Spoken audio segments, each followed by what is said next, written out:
What's up, everybody? I'm Jason, and this is the vlog for Friday, the 8th of October, 2021. And this one's probably going to be pretty short because I really only have two things I want to talk about. It's not too super photography friendly or photography interested, but I want to talk about them anyway. So first up, well, I guess one thing's photography interest related, and I'll start with that. So Canon Rumors and Canon News have a post talking about a small compact RF 28 to 70 f2.8 zoom that Canon has filed patents on, or a patent for. And I thought it was kind of interesting, the commentaries primarily on Canon News talking about what they really would hope that Canon would do. Now, I do have to be I have to agree to a certain extent with Canon Rumors, in talking about what they'd really like to see, because what they'd really like to see out of this lens is what I'd like to see out of every lens that Canon makes, which is not a strong dependence on distortion reduction to stretch images out at wide angles, and not making everything absolutely massive. Now, I have to say up front, I am not tremendously interested in a 28 to 70 f2.8. I already have a 24 to 70 f2.8 IS. Buying another lens that's that focal range really just doesn't, is almost exactly that focal range, really doesn't do much for me. I may at some point consider the 28 to 70 f2 again, just if that sort of thing, because of that f2 aperture, or the other lens that I'm seriously I'm considering potentially at some point is the 24 to 105 f4L. I've already got one in EF mount, but when I eventually move entirely to RF, that would be potentially a nice counterpart and or second camera lens to have that covers that sort of normal focal range. What I haven't, and I have said this when I've talked about other new lenses from Canon, what I don't like is this whole thing that they're doing with the lower tier lenses that are strongly reliant on distortion correction to stretch out the field of view or the image circle to cover the full frame to get the wide angles.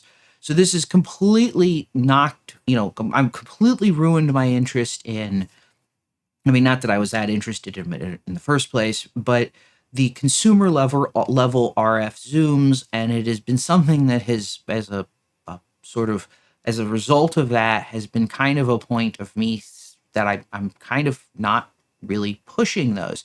I would not recommend, for example, the 24 to 105, what is it, f4 to 7.1 or something like that.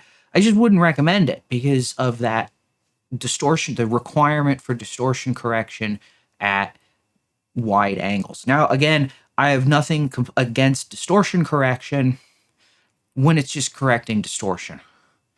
I have a problem with using or relying on distortion correction to completely fix the fact that you're not producing that you're mechanically vignetting and you're not covering the full sensor image circle at the widest angles of the zoom lens.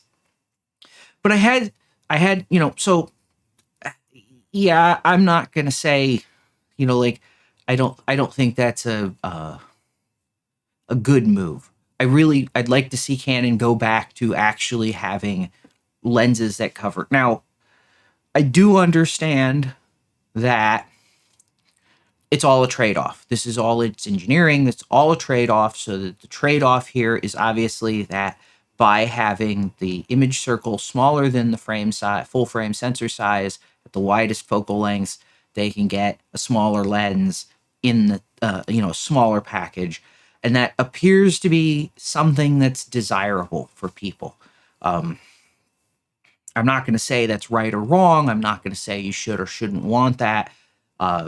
My feeling is personally is that I would rather have a slightly larger lens that doesn't make that compromise versus a slightly smaller lens that does. One thing that I thought about interesting here was talking about the reverse zoom. So I had a first generation Canon EF 24 to 70 f2.8, and it's a reverse zoom lens. And Canon News, the writer for Canon News says, nobody liked that. But the reality is that for a mid-focal range lens, there's actually some real pros to that design that you don't get out of something like a standard zoom, like a 24, like the 24 to 70, what they've done. So you notice this thing has a teeny tiny little lens hood.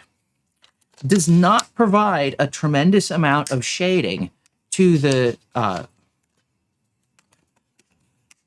it does not provide a tremendous amount of shading. And in fact, it is only effective at 24 millimeters for maximum shading. And the reason that is that as the angle of view widens when you zoom out, the lens hood, if it was was optimal for say 70 millimeters, you'd have mechanical vignetting again.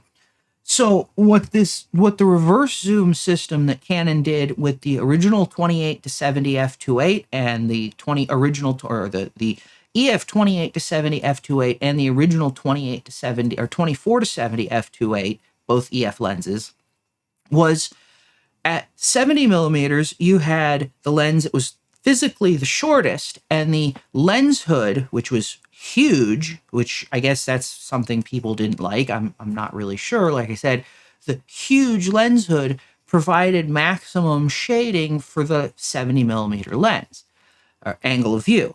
And as you zoomed that lens out, so normally that would be, you would be zooming out and the lens would get physically shorter. On the original 24 to 70 2.8 EF lens, or LEF lens, the lens would get longer. And as the lens got longer, the front element moved closer to the front of the lens hood and maintained essentially optimal shading throughout the focal length range. Now, when you get into things like 70 to 200s or 16 to 35s, you almost can't make those same compromises. Although to a certain extent, Canon's internal zooming 16 to 35s do, like for the EF platform, do actually make a bit of that inherent shading or inherent operation, because at 16 millimeters, the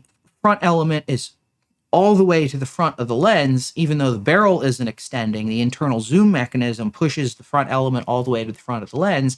And at 35, it's recessed into the lens some reasonable amount, a couple of centimeters, about an inch or half, 3/4 or half an inch, something like that. So the trade-off is that you get a lens that actually shades properly, a zoom lens that actually can have a lens hood that shades it properly for the entire focal range. Now, I'm saying this like this is super important, but the reality is modern coatings make flare so much less of an issue than flare was 20 years ago when those lenses were being made. And it did make the 24 to 70 f2.L, the first generation EF lens, quite a bit bigger and heavier. However, interestingly, it didn't weigh that much more than the RF 24 to 70 f2.8 LIS. So I'm actually, in fact, it might even have been slightly less.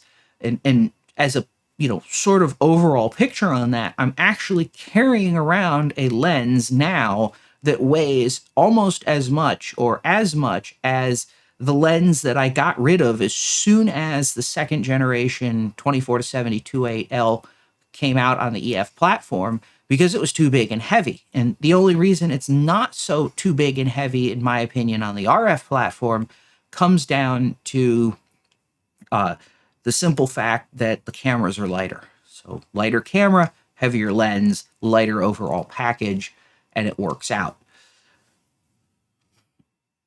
So I thought that was basically the discussion I wanted to bring up.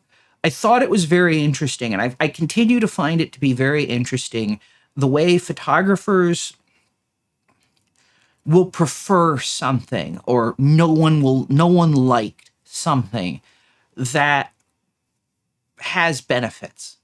I've seen a number of complaints going on that same same train of thought. I've seen a number of complaints about the new RF 70 to 200s because they extend and they're not a internal zoom lens like the EF lenses were. And yeah, they extend. And I could see some of the arguments about, the potentially, and I say potentially because it's not at all a given, but potentially the non-extending lenses could have had better weather sealing or could be more resistant to moisture than the moving lens because, the moving lens, the lens barrel is zooming or moving, and therefore there has to be a dynamic seal around it instead of a static seal, and that's more potential hassle or problems. So that is definitely there is an argument there to be had or to be made. However, on the same token, I would also make the argument that what does your lens do the vast majority of the time? Well, I'm not sure about anybody else, but at least 6 to 10 hours a day, it has to be in my bag because I'm asleep. I don't shoot every day with every lens that I own. And so a lot of days, the lens never comes out of the cabinet and never gets zoomed out at all. When I'm traveling, I shoot a lot more than I do potentially when I'm not traveling, but the vast majority of the time, like hours in a day, those lenses, my glass is in my bag. Well, smaller lens in a bag, you're getting you're getting a huge advantage. The vast majority of times that the lens is actually what the lens is actually doing the vast majority of the time compared to, maybe you got to put a raincoat on it. Or maybe the weather sealing on the new ones, the extending zooms is just fine. Like, I don't know. Unfortunately, this is one of those things that lenses are so expensive, and as photographers, we're so cheap. And I don't mean this in a degrading way, but when I'm buying a $2,800 lens, I'm not thinking, okay, what I'm going to do with this and a $4,000 camera, I'm not thinking, okay, what I'm going to do with this is I'm going to go outside and I'm going to hose this down in simulated rain conditions to see just how well the weather sealing holds up. I'm thinking where do I get a raincoat to put on this so that I can keep it dry? Even though that maybe I don't need it, but I'm certainly not thinking about how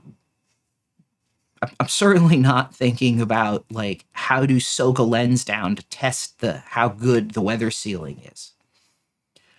So let me jump over to the other thing that I wanted to talk about real quick, which is vaguely related to photography, vaguely related to this vlog.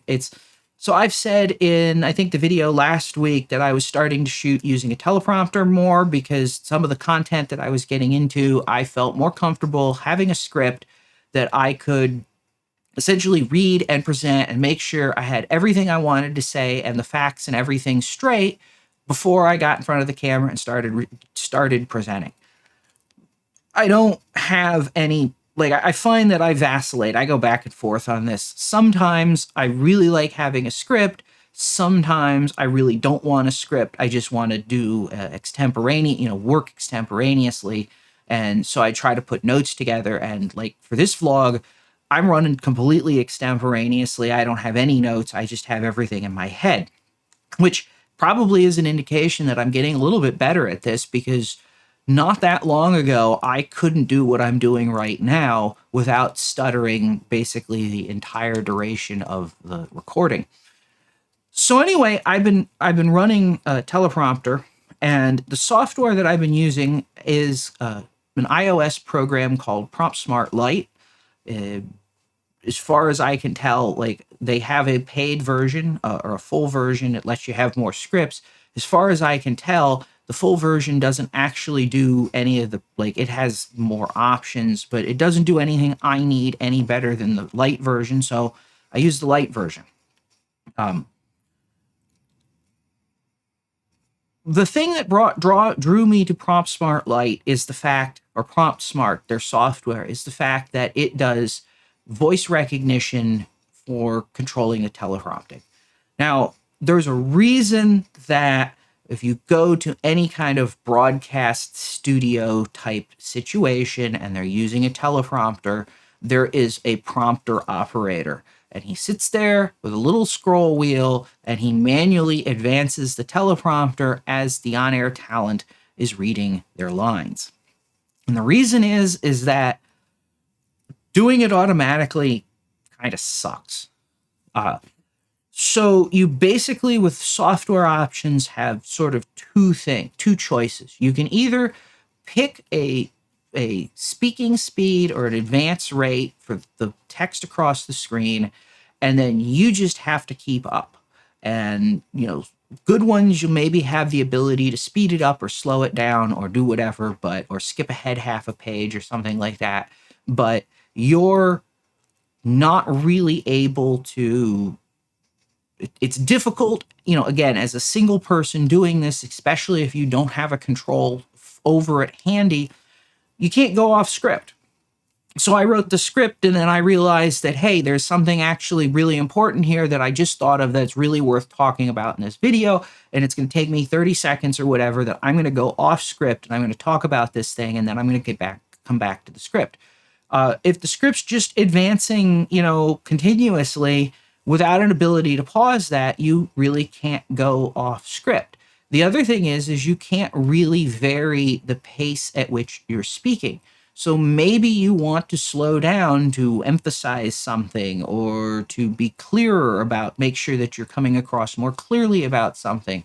And some other part you really don't care and you just want to skip through because it's important, but it's filler, or it's just the kind of thing that naturally in a conversation there's some slow sections and there's some sections where you read things a little faster, or the size of the words or the number of syllables or something causes you to move through the line more quickly, and then you're stuck sort of waiting for the teleprompter to catch up or trying to play auctioneer as you try to keep up with the teleprompter. So the idea of voice recognition-based teleprompters is rather important, I feel, for somebody who's working solo, who doesn't have somebody who can run a teleprompter for them, because it really just makes things work better when you can read at the pace you want to read and you can present what you need to present, and you can go off topic or switch around words occasionally or something and have the teleprompter keep up with you. The problem with PromptSmart and VoiceTrack, their technology for it, is it fails. And there's kind of two ways that a teleprompter that's doing voice recognition or tracking voice recognition can fail. So one way is, and one's good and easily recoverable from, and one's bad. So the problem that I have with PromptSmart is, as much as I like the software, and primarily the reason I have no intention at this point to buy the software unless they demonstrate that they can do this better, is when it fails, for me at least, it fails not by keeping up with me, but by skipping way ahead of me. So it will skip 2 or 3 paragraphs ahead. And because of that, I have to stop. I have to rewind the teleprompter, which their software, you can't do it with a keyboard or mouse or something like. Well, you can do it with a mouse, like on an iPad. You plug a mouse in, or over Bluetooth, and you can use the mouse as basically a long reach finger, so that you can do the gesture to scroll back up the page, as opposed to, say, using the scroll wheel to scroll up the page.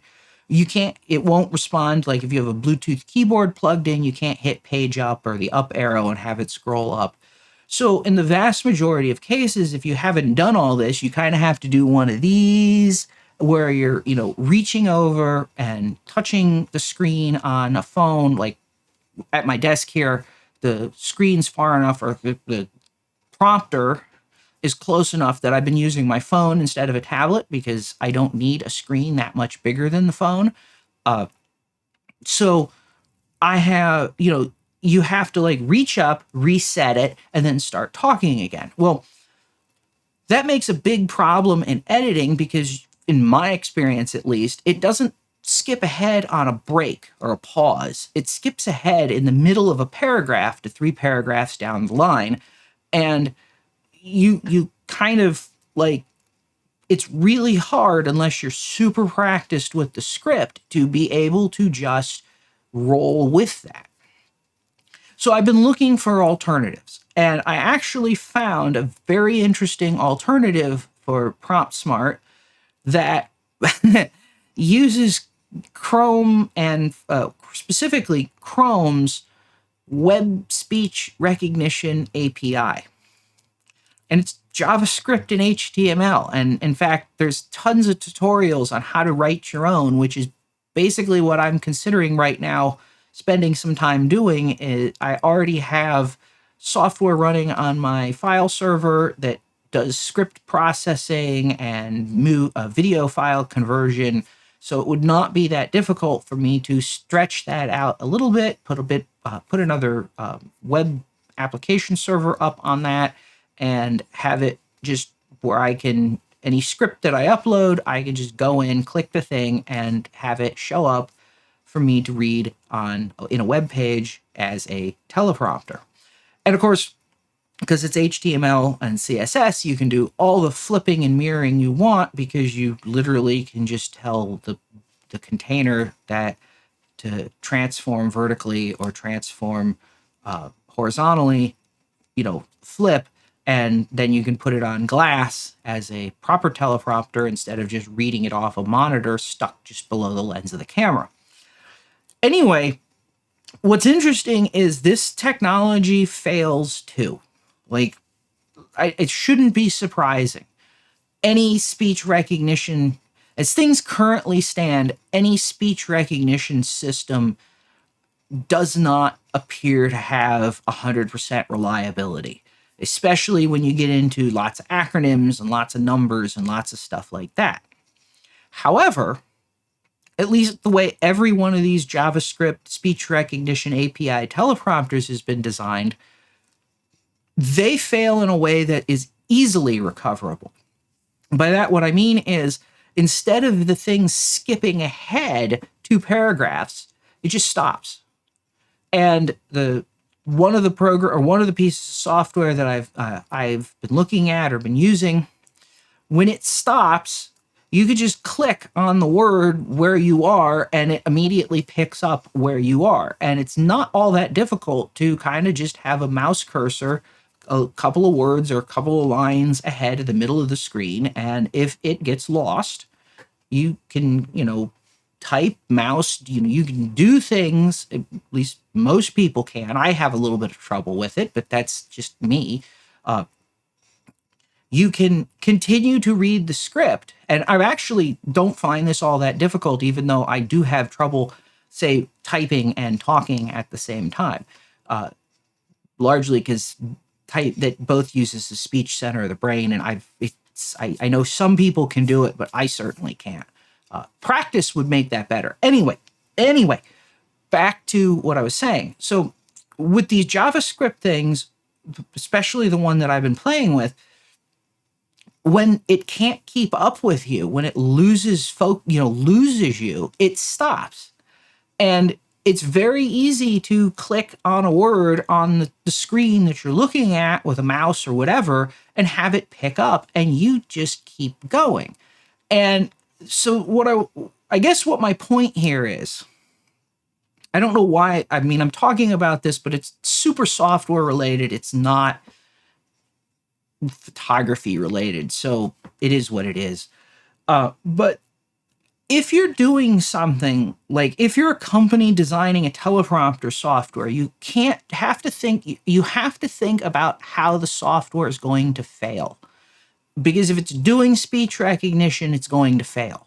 Doesn't matter how well you enunciate, doesn't matter how good you think it is, but unless people are reading the most simple, basic, simplistic subset of your language. I'm going to say English, but I mean, obviously, speech recognition stuff works in other languages. That the software is going to get lost. When it gets lost, when it screws up, you could either have it fail in a way that the person doing the presentation can easily be prepared to recover it and keep moving as if nothing ever happened, or you can make it a big event that essentially, in my case, just destroys the videos. And I fought with PropSmart for 3 days this week trying to get 2 videos recorded that basically killed my productivity for the week because I couldn't get I have to go back and re-record a chunk and then realize that, well, I've got to figure out how to edit this in. Where was the best place that I could cut the previous, play with it in post, find that I couldn't make it work quite right because pauses and whatnot. So I'd have to go reshoot the video. And, these are only 10-minute videos, but it doesn't take re-recording a 10-minute video that many times before, it's a big hassle. And then, of course, I got frustrated and threw my hands up and went and worked on something else for a while just because, it's frustrating and I don't want to deal with it anymore. It's frustrating. So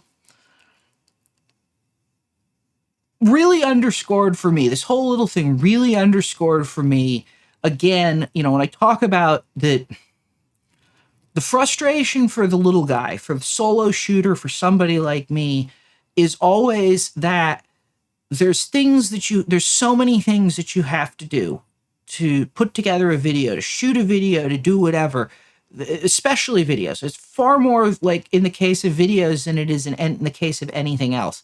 You, as a solo shooter, you have so much more that you have to do that any little bits of automation that you can get can really be a godsend until the automation breaks. And if it breaks in the wrong way, it's an absolute nightmare.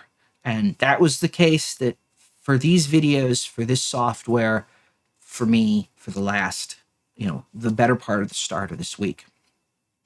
So this, I said, is going to be short. I'm going to wrap this one up here. We're under 30 minutes, which is short for a vlog. As always, if you've made it this far, thanks so much for watching. If you found this useful, insightful, or interesting, please smash that like button. Also, please consider subscribing. I am currently focusing heavily still on the EOS R5 tips and tricks series. I'm trying to build up a bit of a backlog because some of the other stuff that I have working is not stuff that I can just churn out in a couple of hours in a day and then get back to shooting more R5 stuff. So I've had to shuffle some things around with the lighting series. I've gotten a couple of positive comments back about doing some more stuff for Flash on the Flash settings and stuff for the EOS R5. So I'm looking into that. That's something that may be coming up in the R5 tips and tricks series. As well as, like I said, that ties in with my whole lighting my whole lighting series, except that's focused more on video. But there is an interesting tie-in that I can make there as well. So if any of that sounds interesting to you, please consider subscribing. As always, as I said, thanks for watching, and I'll see you next time.